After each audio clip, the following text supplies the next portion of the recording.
Welcome to Break Into Tech Show with Professor Temi Akinwumi of MyITUniversity, a multi-award winning tech CEO, career coach, and mentor. With decades of hands-on tech career, will ensure your career dreams come true. Join our extraordinary show today on groundbreaking topic for a successful career. Do you want a $100,000 job as a cybersecurity professional, Scrum Master, Business Analyst Software QA, Cloud Architect, Data Analyst, Technical Recruiter, and more? Visit www.myituniversity.com to schedule a call. Come and get inspired to secure a lucrative job, keep the job, and grow on the job. Relax, receive, and see results. We're glad you're here.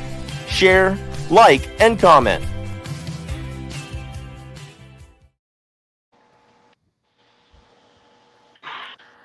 Hello, everybody. Thank you, and welcome to Break Into Tech Show. My name is Professor Temi Akinwumi, and I'll be your host for today.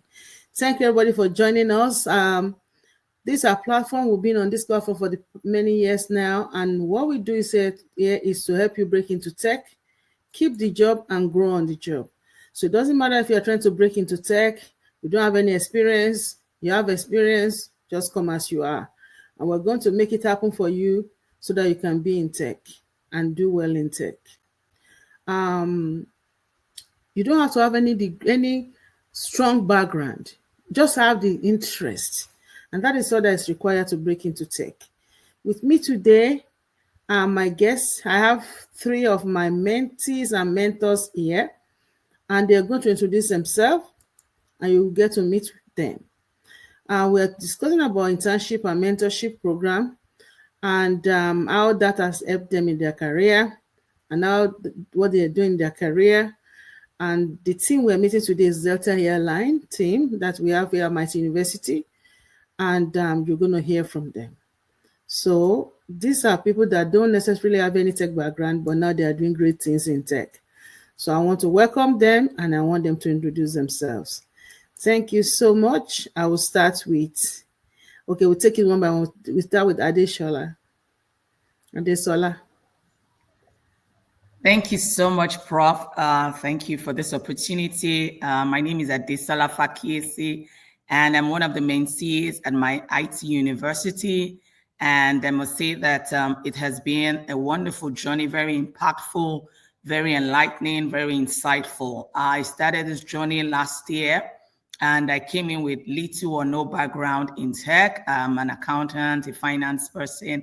And I just placed that call to Professor Temi, and she said she had long been waiting for me. She even said that she had my number before, and that really surprised me, that she paid attention to details, and she was very humble. That also was the attraction. She was very approachable, because I've approached many tech gurus before, and I didn't see that, that openness, that open door policy that Professor Temi had.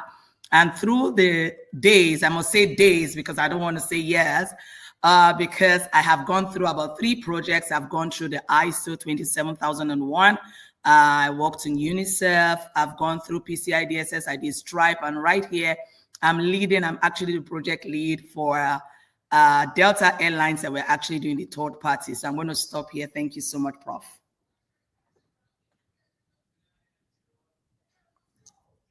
So thank you very much. Welcome. So you've gone through 3 projects from ISO 27001. You were with UNICEF project, yes. And then you've done the PCI-DSS. You were Stripe, and now you are the lead for Delta Airlines with third party. Excellent. Yes. Thank you so much. So I'll go to Buki. And where are you located? Where? I'm located in Pennsylvania. Pennsylvania, US. Okay. Buki, welcome. Can you please introduce yourself? Hello, my name is Buki Adelaja, and I'm all the way from down under, specifically Sydney, Australia, and I'm happy to be here. Australia in the house. This is also a great opportunity for me to be part of this particular meeting, as well as be part of the whole MyITUniversity experience. So meeting Professor Temi and also being part of the MyITUniversity experience wasn't a planned one. I didn't have a plan there, but I kind of stumbled on my IT university. But I think, everything was lining up at the right time for me, because I was thinking of some kind of change in my career. And I come from as far away from cybersecurity as you can think. So I do have a law background. That's my main background. But, technology has always been close to my heart and something that I've always been interested in. And is something that I've always wanted to build a career in. So when I stumbled on Professor Temi and MyITUniversity, it just felt like everything was lining up. And once I became part of the program, I would say it felt really much like a family, because to me, that is important, for you to be part of a program where you actually feel like you're part of the family, and you feel like, everyone has your interest at heart. And Professor Temi is, I would say, is an epitome of someone that really does have the interest of everyone that she comes across with, that is in the program at heart. So, and also one thing I noticed, what she was able to actually quickly notice some kind of leadership qualities in myself, which she pinpointed. She has an eye for that, to know what your strengths are, what the skills are, and where you would thrive. And that was one of the things that happened with me, with Professor Temi, earlier on in the program. So with regards to what I've done at MyITUniversity also, I've also been part of 3 projects at MyITUniversity. So the first, I've been part of the PCI-DSS team. I was also team lead for the ISO project with FedEx. And we also currently with the Delta team on the TPRM project as well. So I've also been part of 3 projects, and they've all been very it's been a learning curve, but they've opened my eyes, my experience, and my insight to so many things.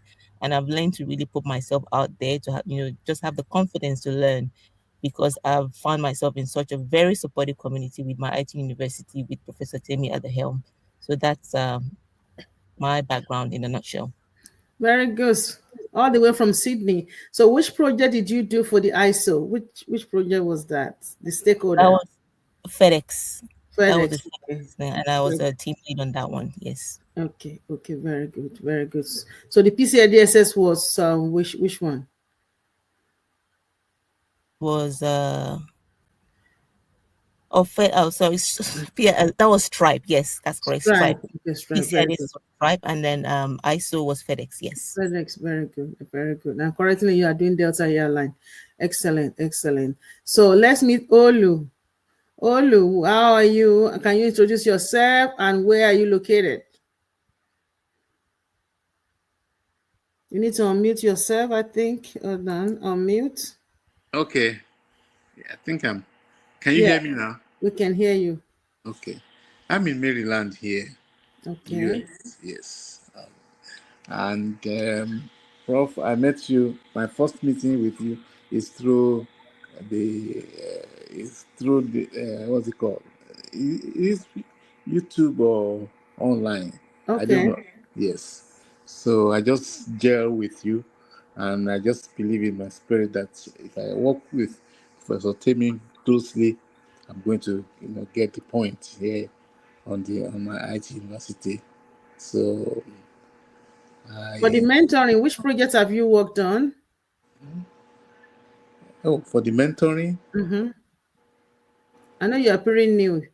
Yes. This is your first project with Delta, right? Yes, Prof. Okay, excellent. Yes. Thank you so much.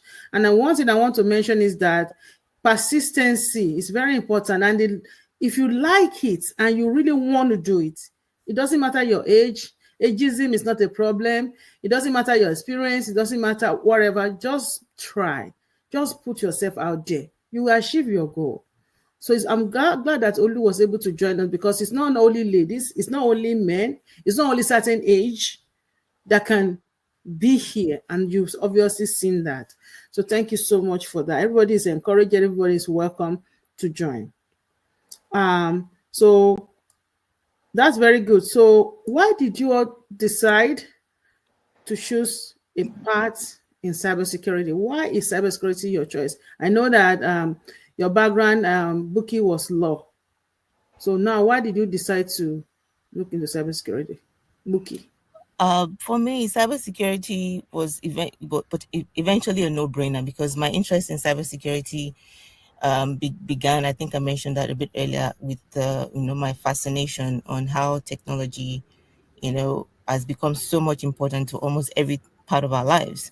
So, and also, I also came to realize that, without protection, with a powerful tool like technology, that technology becomes, of vulnerability. So I at the same time I was realizing the importance of technology, I was also realizing that protection is needed as well. So this really sparked my interest. So, and what happened for me was started getting interested. I started reading a lot about, all these cyber attacks that were happening, all the data breaches, and I was so much struck about, how much impact, for example, a single cybersecurity incident or exploit can have, not just on businesses and not on individuals, but also even on governments. So, and what drew me in was the challenge of, okay, the idea that cybersecurity is like, was constantly solving a puzzle. So that in itself was what really drew my curiosity. In terms of, what excites me, is a dynamic nature of cybersecurity.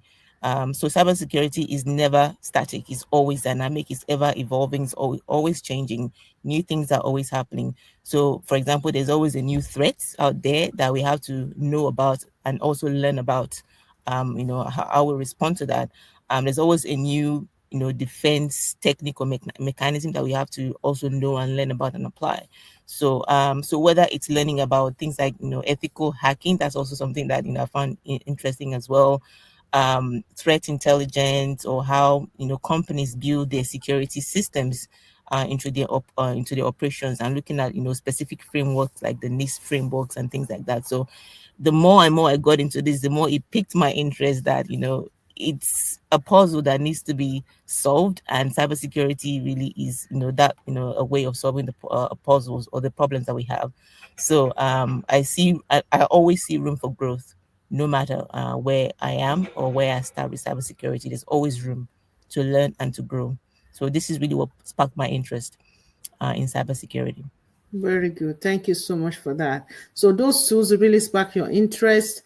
Those pen testing, vulnerability management, threat intelligence, all those forensic investigation, all those things. Even doing general GRC with Eramba or ServiceNow or OneTrust, that some people might be using Qualys and stuff like that.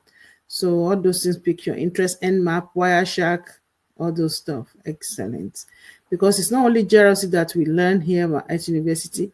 Pretty much when you are here enough, you will learn everything about cybersecurity because we also look into all those tools as well.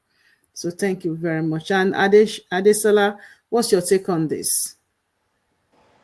Thank you so much, Prof. I actually started with data analytics some years ago, and I remember that I stayed through the night with coding, Python, SQL, and all of that. And I made up my mind I never wanted to see coding all my life, and because actually just it took all of my time. And when you miss it in just one line, that's the end of it. You miss it all. That's the end. And so you start looking for what is not missing.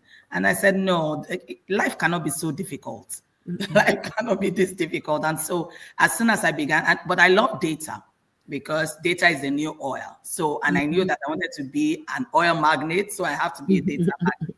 So now is the time. So I decided that what else can I do that will not actually take me into coding? Then I began to look at cybersecurity, and basically I also love compliance. I love people to be compliant. I'm sure even through the times where we had to do Stripe, I always love systems, teams to always be compliant to what is necessary. And I found that the only place I could do that was actually cybersecurity. And by the time I spoke with Professor Temi, she began to explain to me, and just like Buki mentioned, right from the first day, she just told me, she said, just go for GRC. She just spoke with me for less than 5 minutes, and she could pick it out from me to say, I think that you have strength in compliance, in governance, and in risk. So just go sit in that space. And I have started doing that. And looking at all the tools today, I can speak the lingo. I'm already saying NIST framework. I'm already saying Splunk. I'm already saying Wireshark. I'm already saying SIM tools. You know, I'm already looking at mitigation, remediation, and all of that. Then I just know that I'm actually in the right space. And that's what actually sparked my interest. Thank you so much, Prof. Wow, beautiful. So all those tools and also all those framework, when you walk us through like third-party vendor risk management, you walk us through like PCI-DSS, you walk us through like the ISO 27000, and we'll get to that. And I actually want to also talk about those projects that we have here. So I'll come back to that. So Olu, why did you like cybersecurity so much? Why did you decide to start? Yes. Prof, I've been in IT for some time. I mean, I've been doing IT support on my job. So that's how I got interested in IT. I've been doing it for years. So then about cyber, I really don't know. I don't know how to answer that for now. But I just believe that cybersecurity is part of the. So looking at, let me put it this way, looking at the what you've been doing with network support, right? Yes. What tools were you using before? Because that can be an example of somebody that has a little bit IT background, comparing to people, somebody that have been doing it was a law background or commercial background.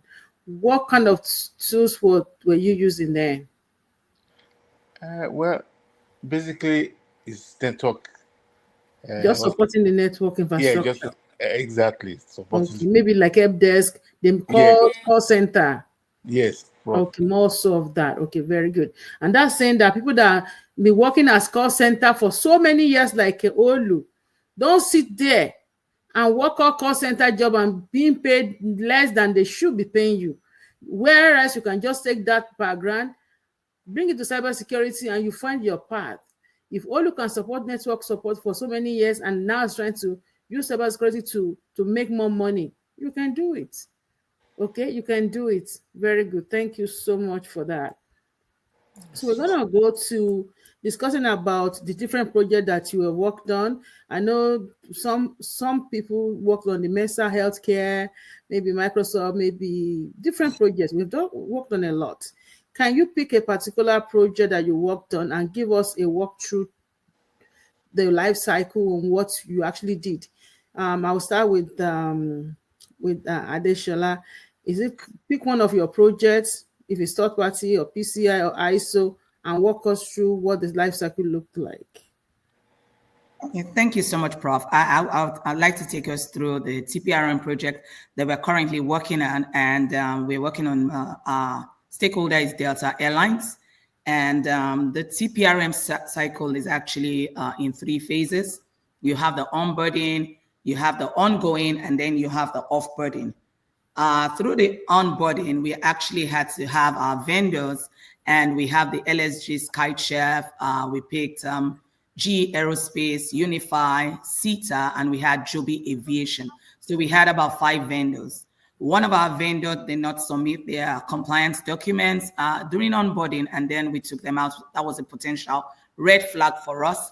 But for the other 4 vendors, let me take you through the cycle. So for the first, we actually did a planning phase, did a risk assessment, looking at all the documentations, establishing a clear, defined scope for that project. And through the scope, we're able to look at all the documentations to ensure that we had the security questionnaire.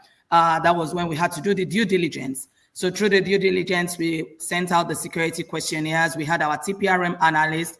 We also had the vendors making a collaborative team to ensure the success of the project.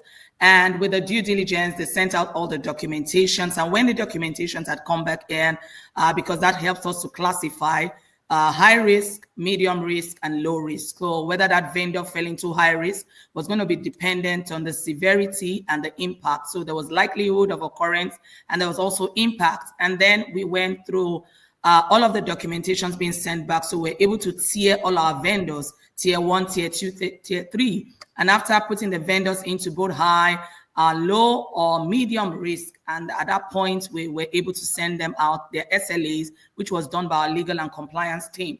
After that, that happened with the contracts. So contracts were sent out to actually have this. But before that, I think I've missed out something.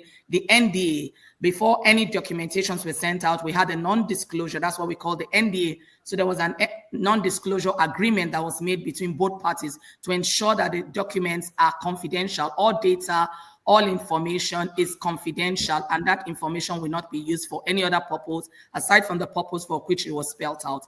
Then we moved from the onboarding, then we moved to ongoing, and that's where we're currently in, although we're closing out on the project next week, but we moved to the ongoing where we had reassessment. We begin to reassess and check whether the documentations, whether there were some things that will happen along the journey, along the way. So there were reassessment for high tier risk, we reassess annually. For medium term, we did 18 months to 24 months. And for low risk, that happened for biannually. For Joby Aviation that we had to kick out because of the potential red flag, we made sure that one has to be done on a quarterly basis to ensure that if we have to keep Joby Aviation, then we have to continue to ensure compliance and ensure that they're actually having all their documentation. So we went in to do monitoring and performance to monitor all the controls, to monitor that they are still in, all their controls are actually done as at when, all certifications are actually done as at when, and basically renewing that contract. If there were any renewals that were actually expiring, we could actually walk through the renewals and ensure that the renewals are in place. Then we went through another due diligence to ensure that all the compliance, all the documentations, all the certifications, all the controls are actually in place.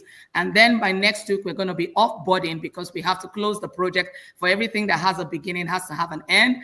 And so we're going to get to offboarding, where we're going to do exit, and we're going to send an exit letter, and then we're going to close the project. I hope in just that nutshell, I've been able to explain the TPRM project for anyone. Thank you. Wow. That's excellent. So what is one of the challenges that you were facing with that particular project, and how were you able to, to resolve those situations?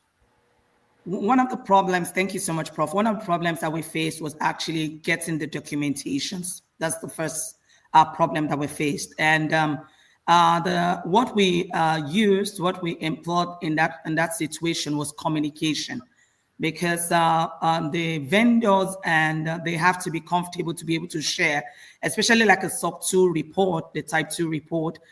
We know that we have the different types of SOC 2 reports. We have the type 1, the type 2. We also have the one that is actually for the public eye. So if they're giving us their type 2 report, then we want to ensure that that report is actually confidential. And we told them that we could actually just spot and just look at the document if they didn't feel very comfortable to send the original document to us. So it was a bit of communicating to them to say that your documents are confidential, just reestablishing that relationship with them and telling them your documents are actually confidential, and explaining to them why we needed to do that. Some of them saw reason with us, some others did not see reason, like Joby Aviation. And with Joby Aviation, I think our legal and compliance team sent them another letter to say that we wanted to speak with the management, with the leadership, to actually explain to them why we exactly need those documents and what importance those documents meant for all of us. And Joby Aviation has actually responded to say, okay, we will look at that to have a roundtable discussion. But above everything, communication was actually key. Communicating, how do we communicate? And that was key for us as Delta Airlines. And by the time we communicated rightly, and leadership had to step in because the issues were escalated to leadership and we had to step in, that was resolved at the end of the day. Thank you. Very good. Thank you so much for breaking that down, and also for taking us through your challenges, and now you're able to fix those. Going to Buki. Buki, can you look through your plate now and pick one project that you worked on and with MyITUniversity, and can you walk us through like? Thank you very much, Professor. So my response is going to be kind of like an addition to what Adesola just said, because I'm currently part of the same TPRM project with Delta under Adesola's able leadership. So I'm going to just address this from the angle of what my take or what I've learned, from being part of this project, which in response to your question, Professor, is one of the projects that stood out to me the most in this cybersecurity course. So before the TPRM project, I had a general understanding, of course, of what third-party risk management was, just a general idea. But the reason why this project stood out for me really is that being involved in the project through the life cycle of a TPRM project. So through the concept, from concept to bringing it to life. So specifically, I learned how organizations assess cybersecurity, the cybersecurity posture, if I can put it that way, of their vendors through the due diligence, not just only for being compliant, which is very vital, but also to ensure that there's trust and continuity of business, between the vendor and the client. So I was able through this TPRM project to really gain insight into, how things like vendor onboarding work, risk scoring, that those are the new things to me. SLA, how you create your SLA, how you track your SLA. Also concepts like incident response, coordination, and also how you tie that into the whole TPRM framework. So it really helped me to understand that security is not just about, companies or internal environment, because if one of your vendors gets breached, it could expose an entire organization to that breach. So that really stood out to me, being able to identify the importance of how we want vendors to be secure, their security environment. So the TPRM project really taught me how to look at cybersecurity from a business risk angle or perspective, not just the technical side of it. So and it definitely bridged the gap between theory and application. That's one thing that really stood out to me as well. It's not just theory or things that I've read. I was able to, through working on the project, be able to apply theory, into what I know. So I now see TPRM as a very vital and also a strategic function within cybersecurity. And just touching on what Adesola said in terms of the importance or the things that I've learned that are important to the life cycle of a project like this is through the project I've learned how to specifically review vendor security questionnaires. That was also an interesting thing. I've learned to identify controls that might be missing or not up to par, and also to recommend risk mitigations. It also actually made me realize how important communication is, as we're talking about this just now. So the importance of communication in being able to, translate the risk that we have found into language that business leaders, like internal stakeholders, can understand and also act on and implement. So being able to collaborate with my able team members, on the project, and even through the course of the MyITUniversity's mentoring program as a whole, and also being able to get feedback, from other people that might be more experienced and knowledgeable within the team, seeing how our work as a team fits into the larger cybersecurity picture has been, for me personally, has been very validating, affirming, and motivating. So these really are my takeaways from the projects that we're working on right now. Very good. Thank you so much, ladies. I don't know what happened to Olu. I think something happened. It's already got disconnected, but that's fine. So let's continue our discussion.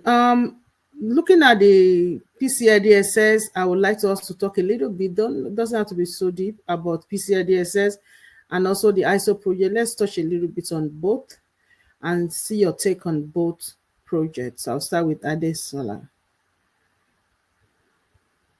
Thank you so much, Prof. With the PCI-DSS, I was actually in Team Stripe. So we're working on a payment card processor. And basically it was about protecting the cardholder data.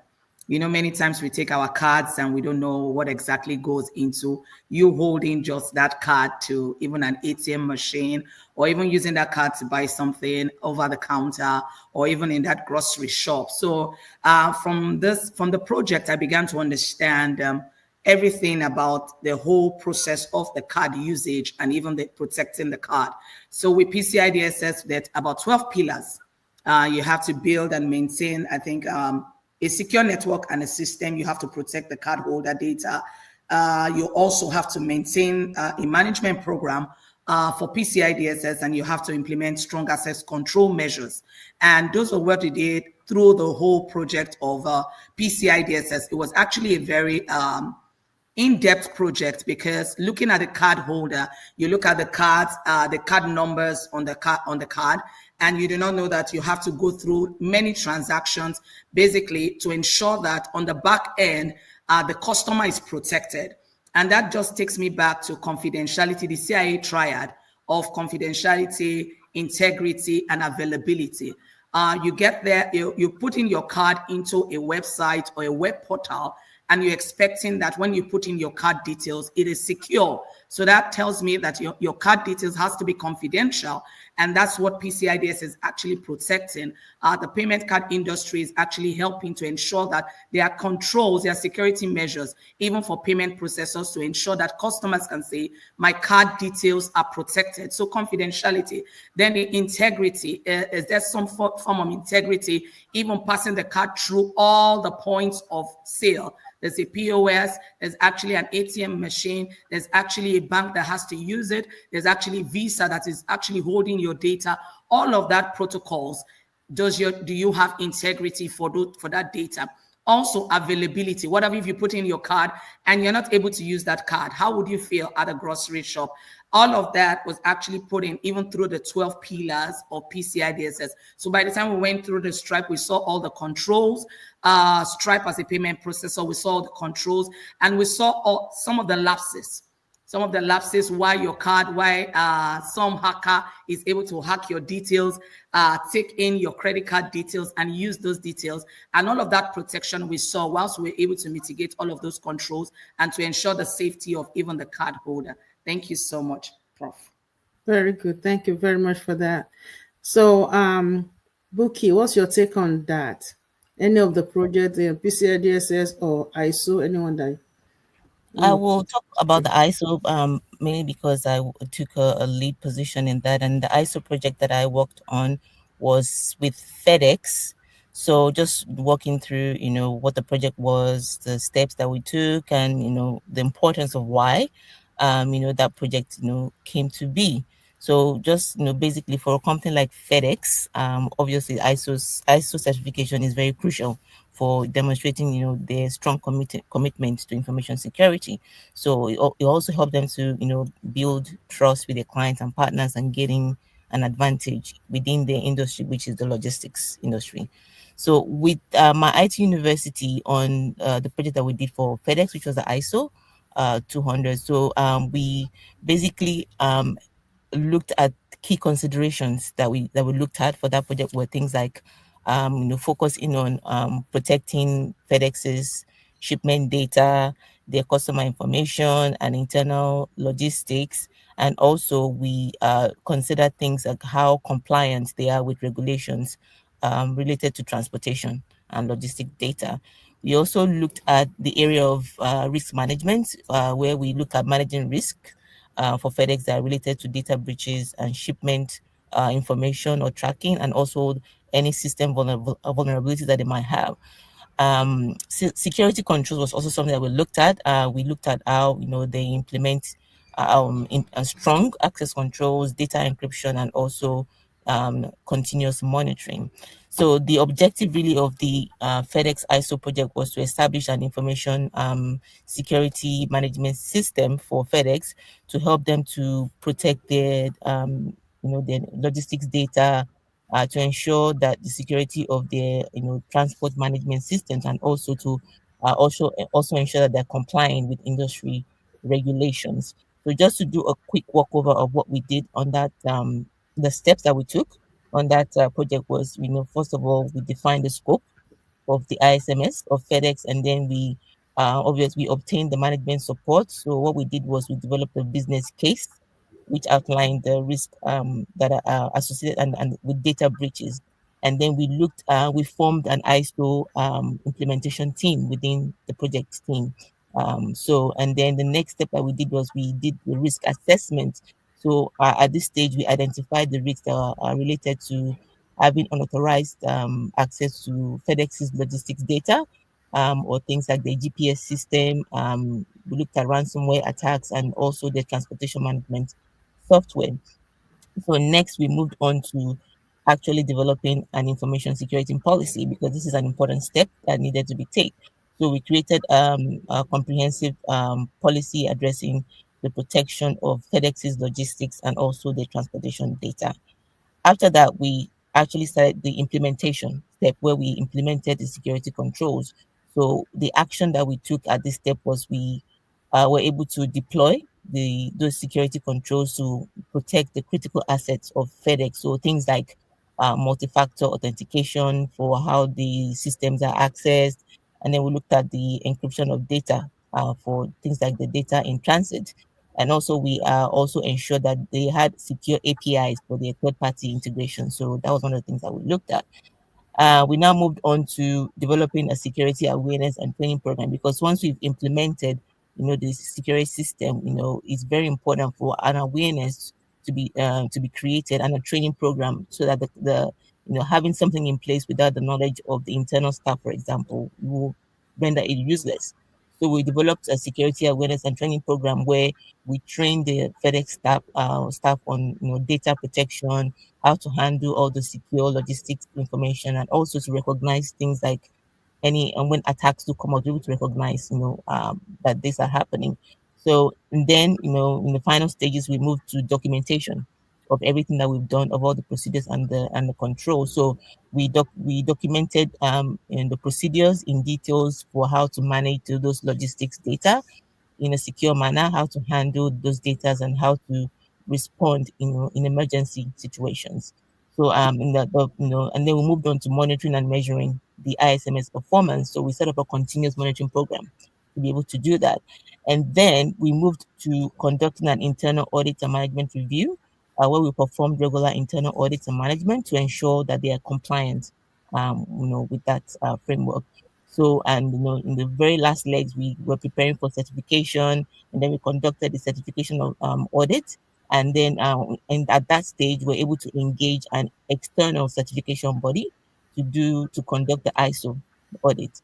So, and then, having done all of that, the outcome, was obviously successfully achieving ISO certification for FedEx, where we were able to obtain that certification and to ensure that they continue to improve on the ISMS through regular reviews and regular updates. So this was really, the life cycle of that FedEx ISO project, that I was privileged to be part of and lead. Okay, wow. I guess the next question is already answered, because the next question will have been, how did the mentoring session and internship boost your confidence? Wow, I'm blown apart at this point. I don't even know what to ask you anymore, because this is great. For people with low background, no tech background, and saying all these things right now, guys, wake up. If you really want to break into tech, there's no better place to be. You all have seen that, obviously. I'm so proud of you, ladies, and you guys, what you're doing, and many more blessings. This is good. So we've gone through the third party, the ISO and the PCI-DSS project, including the RMF that we've not even spoke about, because we go through different projects, different frameworks here at MyITUniversity. So very good. What advice do you have for someone that's afraid to get started, or still procrastinating, or thinking that he doesn't have a background, or she doesn't have a background? What advice do you have for them? I'll start with Adeshola. Okay, thank you so much, Prof. I would say just start. But something right there, just start. Be ready to be committed, be ready to be consistent, and be ready to be collaborative. My 3 C's. Be ready to be committed, be ready to be consistent, and be ready to be collaborative. But just start. Thank you. Just start. Start where you are. Start as you are. Come as you are. Very good. Buki. So my key takeaway really is, when it comes to my experience with MyITUniversity, and the key word that I really want to throw out there is transformational, because MyITUniversity is a transformational platform, for anyone that is involved, that finds themselves involved in it, really in entering in cybersecurity field, especially, this is all, this is very important, especially for those that come from a non-technical background. You can see from everything that we've discussed about here. So, and I think one of the things that sets MyITUniversity apart is that it is one of the most practical platforms that I've been engaged with. It's so much project focused and project based, and that project approach combined with what I call real quality mentorship. You can do no wrong with that. So you're not just watching an online course or watching online videos or reading slides or anything. You're doing the work. You're solving real life problems and you're collaborating with others. So what more do you want? So it really is a transformational environment that you will not regret being part of. Very good. Thank you so much. And the final will be an advice to your younger self. Like, wow. Wow. Looking back now in retrospect, what would you have done differently? I wish I took this decision earlier. I remember I called Professor Temi, I think 2 or 3 years before I started. So I still beat myself today to say, why did you not take that leap of faith at the time? 2 years is a lot of time. 2 years, the baby is already crawling, the baby is already working. So I could have been jumping now on maybe 10 figures, not just 6 figures, but 10 figures. So, but I'm glad I started now, but that's the advice to anyone that is young. Your brain is still young. So why don't you just take that opportunity so that you can do that exploit? Take that opportunity now. Like Buki said, I just want to chime in too. It's different when you're just doing theory. I actually did my data visualization and analytics in an Ivy League. But at the end of the day, I asked myself, why did I have to go through that amount of money? You know how much we pay at the Ivy League, and why would I have thrown away that money to the Ivy League rather than coming to Professor Temi? But the big buzzword, when you go to an Ivy League, it is, and all of that. But now today, now we have theory and now we have practical. So there's hands-on. You are actually there just not to see what the theory looks like, but you're actually having hands-on. And when you have hands-on, you never forget because you are actually part of the process. So you are looking at what it is for the onboarding, offboarding, and ongoing process. But when you are doing it in the real life space with actually simulated environment, you actually know what it means and how it plays out. So it's important that you tell your younger self, please do it now. Procrastination, they say, is a thief of time. So don't buy into that school. Thank you. Very good. Thank you so much. And when I say younger self, it doesn't really mean that the person is young, though. Because, in class, we have people that are 70 years old, 65 and more in class, and they're doing well. And actually, I'm glad that another team that I'm going to be bringing next week, we have the older people there, so they get to hear from them. So it doesn't even matter your age. It's a blessing to have any old age or younger age or whatever. From 18 to like 70 can do well in tech. Even more than that, age is number. It doesn't even matter. So thank you so much for that. And what's your take on that? Advising your younger self, Madam Buki from Australia. Mine is also similar to Adesola. Is I use this phrase Nike it, which means just do it, just Nike it. So I would advise my younger self to, if I had known, do it earlier, like Adesola said. But my advice to my younger self is not necessarily my younger self in terms of age. Is more my MyITUniversity self. Is if I had to go back a few months ago and advise myself before I became part of MyITUniversity, I would, even with the level of participation, with the level of experience and the quality I have received, I would still advise my MyITUniversity self to engage fully, even more than I have been.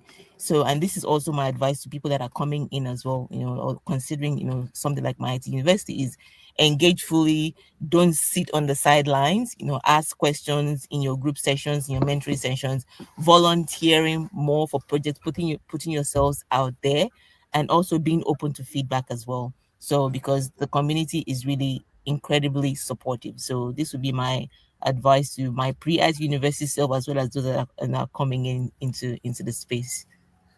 Wow, thank you so much for burning the midnight candle, because I know right in Australia it's probably 2 a.m. or wherever, or another day over there. Thank you for joining us. And that is the sacrifice I'm saying, because with that, you will see Adesola, you will see Buki, we have Carl in Germany, we have Bola also in Australia as well. People in UK, there are times when it's different from the US time zone, and you see them come on board, and they all got jobs. They're all working right now in different countries. It doesn't matter where you are. You can break into tech. You can be here and do great things. So I'm so proud of you, ladies and gentlemen, that something happened to a system I had to go. So I'm so proud of you all, and I wish you all the best. Thank you so much for joining us today. We don't take it for granted. We don't take it lightly. And I wish you all success, continuous progress in your career. And for people that are out there and still contemplating and thinking, why will I ever get to speak like this lady? Just come, we'll help you. We'll help you speak like them. We'll do surgery to your brain. You will not even know that you are doing anything, because everything is collaborative. From day one, you'll be in a study group, you'll be working together with others. So tech can be fun. It doesn't have to be so crazy and so confusing. We break tech down to you like you are speaking your language. I will even speak your language to you so you can understand. It's easy, it's not difficult, it's paperwork. Okay, so that's what it is, guys. And I always say I teach tech you like a 6th grader so you can get it. That's it. And that is the truth. If your instructor cannot teach you like a 6th grader, then they don't know what they're doing. It should be easy. It doesn't have to be hard. So I really appreciate your time, and I wish you all the best. So is there anything we've not said that you want to say to the audience before I close down? Anything? Any last word? Thank you, Prof. I would just say, what are you waiting for? Click the button. What are you waiting for?